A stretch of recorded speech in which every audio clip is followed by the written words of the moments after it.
Yes, now we move on to our next speaker, Devi Poonguzhali, who is a research committee member of DPS, to talk about Indira Gandhi, Indian Environment and Wildlife Protection Act 1970. So, good evening, all. And firstly, thanks to all of you for being here with us today on a Sunday. So, as far as my topic goes, we'll be looking at the environmental issue from a historical perspective, mainly focusing on hunting and how wildlife species have been affected because of human activities through history. So, to begin with, hunting has been one of the primary occupations starting from the prehistoric times here in India, in the Indian subcontinent, mainly during a period when the animal density was greater compared to that of human populations. We are talking about the time before which the transition happened, the transition from the hunting gathering lifestyle to a more sedentary lifestyle, where humans started depending on settled agriculture. So animal populations or animal density was greater compared to human populations back then. So hunting was more of a sustainable activity. It didn't exactly affect the environment to a great extent. Now, the periods following that, early India, the medieval period, and then the modern period with the entry of the Europeans. So hunting was practiced through history. When we look at the Indian subcontinent, we had the shikari system. You must have heard of the shikari system in the medieval period. It was an organized system of hunting. Mainly, hunting was done to prove the might of the rulers. So it was more of a pastime activity, and of course, the exports were very highly profitable.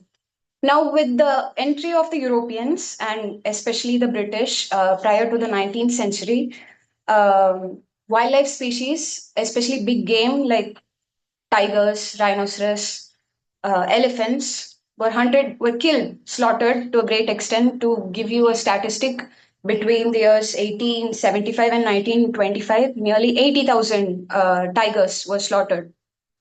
Again, this was done for pride, profits, as well as for honor, because most of the British officials who involved in colonial hunting were government officials, administrators.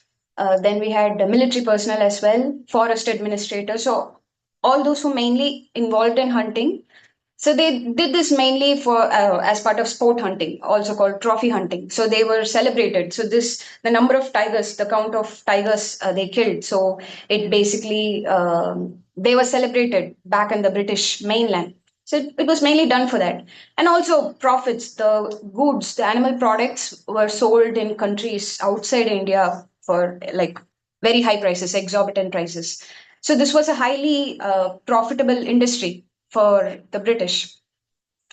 So this is to give you the big picture and to think of the number of animals, especially big game that were killed in a very short period of time. It's a pretty big number when you consider the time. It's very short.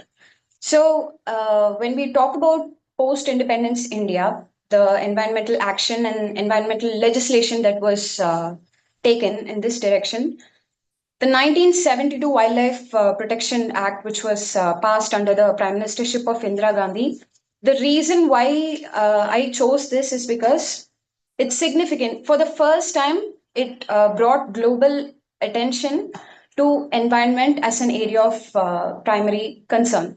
So the this conference is also happening in 1972 in Stockholm. It's called the United Nations Conference on the Human Environment, UNCHE.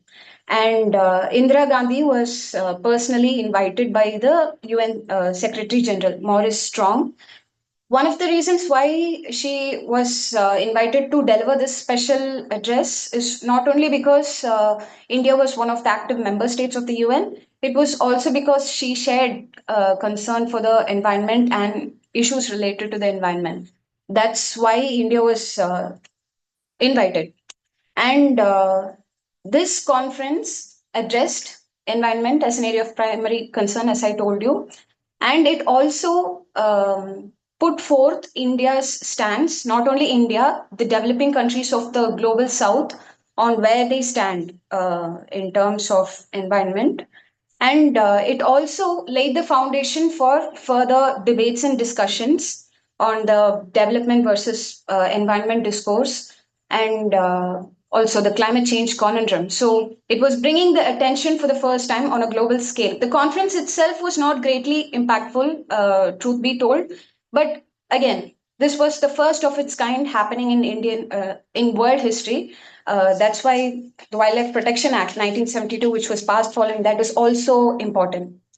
And environmental action in India following independence, it's not a single mode. It hasn't functioned on a particular single mode. So we have had government initiatives, we have had grassroots activists and organizations functioning, and they have also showed opposition to policies that have been potentially harmful to the human welfare as well as the environment, and of course wildlife species, towards wildlife conservation as well. So as pointed out earlier by one of our speakers, so we've had the Chipko movement, the Save Silent Valley movement, Narmada Bachao Andolan. So we've had movements happening in India again in the 1970s. So to go back and see what's happening before the 1970s on the global stage. So 1962, Rachel Carson publishes her book Silent Spring.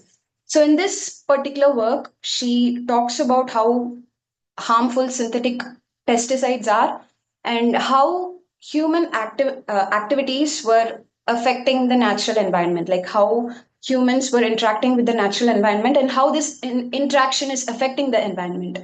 And so this particular work was a powerful one. Why? Because it generated much discussion and public awareness. The common man was starting to talk about it, and it generated so much awareness that in the decade following the publishing of this work, the US government had to take up so many initiatives in that direction. For example, the Environmental Protection Agency was established in the year 1970, a few years after the publishing of the work, and the EPA went on to ban the use of DDT. Then we had the passing of the Clean Air Act and the Clean Water Act 1971 and 1972 respectively. So all this is happening in a matter of 10 years following the publishing of the work. And again, this was not restricted to the USA alone. This was sparking debates and discussions in countries outside USA. Now, other countries were starting to talk about them. And this was also beginning to be felt in India. So that's the environmental discussion, which started in the West, was also coming to India. So that's how the Environmental Protection Act also was came to be passed in the year 1972. And to give an idea on hunting in the pre-colonial period, as I told before, big game were mainly exploited, and the reason why the British didn't want this to happen, their supply chain would be greatly affected. They didn't want the numbers to go down, not because they genuinely cared about the animals or the animal species. It was not because they showed genuine like empathy towards the flora and fauna here. It was not because of that. Wildlife conservation, again, we did have the concept of sacred groves. It's mentioned in the ancient texts in India.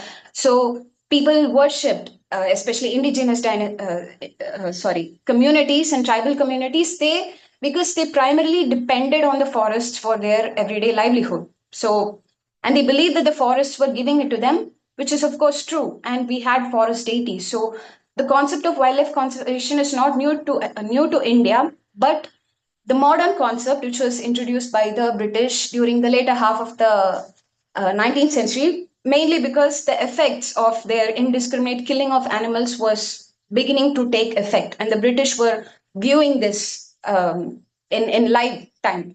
And they didn't want it to happen because they are going to suffer the losses. So it was essentially paradox. The wildlife conservation efforts that they took during the later half of the 19th century was actually a paradox, because it was only destroying the wildlife even more. For example, to give an example, the Forest Act of 1878, so it allowed the British to bring vast areas, tracts of land, you could label that as government property. So by the start of the 20th century, nearly one-fifth of the forests in India came under the British government. So that was government property. Now it enabled them to exploit. I mean, they were doing that even before, but this allowed them to exploit the resources even more. So not only was it affecting natural resources, there were tribal communities that were dependent, who which the forest acted as the abode for these tribal communities. So they were forced to move out. They were forced to migrate. For example, Wayanad, we have around the current tribal population in Kerala is around 4 lakhs. So uh, we had tribal communities in Wayanad, and many of these communities were forced to migrate and settle in other parts of Kerala. They originally belonged to the Wayanad district in Kerala. So, to think about wildlife conservation during the colonial period, it was actually a paradox and didn't work to benefit the environment. To talk about how it was only designed and developed to benefit the British and not to work towards the actual conservation of wildlife or for the protection of the environment. So, to talk about Indira Gandhi, Ashok Parthasarathi was one of the science and technology advisors under her. So, this was following the 1971. We had the formation of Bangladesh. There was a huge migration flowing in from East Pakistan. So, 1971, Indira Gandhi asks her advisor to make a thorough assessment. So, she wanted to know what existing policies and institutional structure was existing in the government already to address the issue of environment and environment related issues. And after a thorough assessment, the advisor, Parthasarathi, he comes up with a report. And the report essentially said that we don't have a body or policies in place to address exactly that. So we need something separate, a distinct body to address. So she said we have to come up with a body that will focus on environment with the following objectives. So here were a list of objectives. One, which can take a holistic view of environmental issues in India, identify current, upcoming, and future issues relating to the environment, undertake policy planning needed to address these issues, bring up an integrated plan to the cabinet, and monitor its implementation or execution. So they had to develop a body for this particular purpose. And so, in the year 1971, the National Committee on Environmental Planning and Coordination, the NCEPSC, was set up. So, this was the initial apex institutional mechanism that was set up in India for the purpose of the environment. So, and Pitambar Pant was the first chairman of this committee. So, in 1971, as I told you, the migration was happening, migration of refugees from East Pakistan. So, at that particular point in time, there were around 5 million refugees who had just entered India. So we had to talk about accommodation and how the current environmental scenario was in India. So this was also this was also a factor in the background which sort of encouraged the government back then to think about environment and what to do about it. So, a broad based committee of 10 members covering all areas and disciplines, this was set up and it was approved by the PM, the President, and the Cabinet as well. And the Wildlife Protection Act, we did have legislation before the 1972 Act as well, but it didn't exactly focus on the big picture. Like individual species were focused on and not wildlife conservation of all species, like as a whole. So the Wildlife Protection Act, through the act, it did have its loopholes. It did allow for poaching, but so this was addressed again, 1973 Project Tiger. We did have a series of other projects coming up one by one. But the first legislation to address wildlife conservation and environmental protection came in the form of the Wildlife Protection Act of 1972. And many bodies were set up. Five important bodies were set up under the Wildlife Protection Act. So We had the National Board for Wildlife, the State Board for Wildlife, the Central Zoo Authority, and the National Tiger Conservation Authority, and the Wildlife Crime Control Bureau. So these five statutory bodies were set up under the Wildlife Protection Act. And following this, wildlife sanctuaries were set up, national parks were set up, we had biosphere reserves, and all this worked again towards the conservation of wildlife. In a big picture, when you look at the big picture, this was the first important legislation when in terms of India. So, without taking much of your time to conclude, yes, we have been taking steps in the right direction, and I think environmental action is both an individual and a collective responsibility. Like it doesn't only have to come from the side of government or in the form of government initiatives. I think we as people, we as citizens, have a responsibility towards the environment.